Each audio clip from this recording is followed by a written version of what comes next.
My name is Mike Searcy, co-founder of the Snowbird Nation Real Estate Group, brokered by EXP.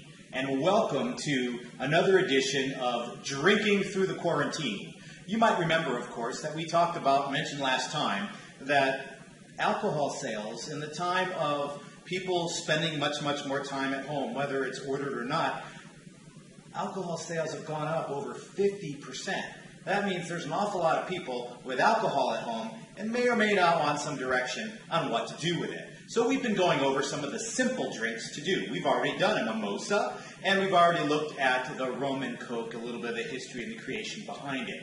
Today, we want to talk about the Vodka Tonic. The Vodka Tonic. You see, this is a really great hot summer drink, because what we're going to do is we're going to start off with a glass of ice. Now, this vodka tonic can be either short or tall in terms of whether it's a short highball glass or a tall glass itself. We're going to go ahead and put in this glass that I've already added some ice into. We're going to go ahead and take some vodka, and in this case I have some Smirnoff. And we're going to go ahead, and I could measure it out. Remember, for consistency, when we're making drinks, especially for other people, consistency is key to a good, consistent flavor and taste. And so when we do that, I can take a measuring glass and measure out 1 ounce or so, or more likely than not, a lot of us have these little red solo cups, measuring cups, shot glasses at home. And remember, of course, they are 1, 2, and 3 ounces approximately when we look at the little lines that are already in them.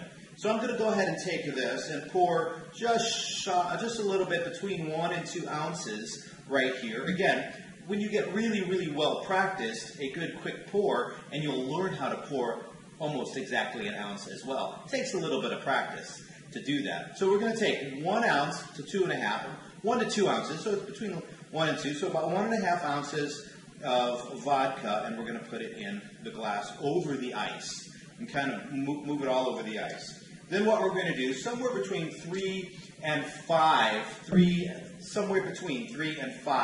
ounces of tonic water. And tonic water, which contains quinine, is a really good treat because it doesn't have a whole lot of flavor to it, and it kind of picks up some of the enhancement flavors of what it's poured into.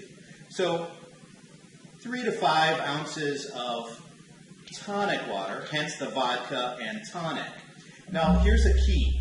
One of the things that we want to pay attention to is that if we're making a drink that doesn't have carbonation, this one does, of course, because the tonic water is carbonated. If we're making a drink that doesn't have carbonation, I'm going to pour them directly into the ingredients directly into the glass, and I'm going to stir. Okay, and then of course I'm going to garnish the vodka tonic with a lemon. Now I've got here, I'm going to actually do 2 lemons, because the first one that I wanted to do here is I actually like a little bit of the lemon juice kind of tossed in there as well, just to flavor enhance all of it. So we're going to go ahead and do that, and then the second lemon just to make things pretty, and there we go. And that's the way we'd serve a vodka tonic. Now, if there isn't, going back to what I was talking about a moment ago, if there isn't carbonation, if you're mixing just, for example, juices and alcohol, and there isn't carbonation involved, in that case, you might put it into a shaker and shake it up. And of course, why aren't I shaking this up? Because it's carbonation, and we really don't want it all over everywhere and exploding like shaking up a soda, because that's essentially what it is. So there you go, the vodka tonic. Pretty simple and pretty refreshing on a hot summer day. That's delicious.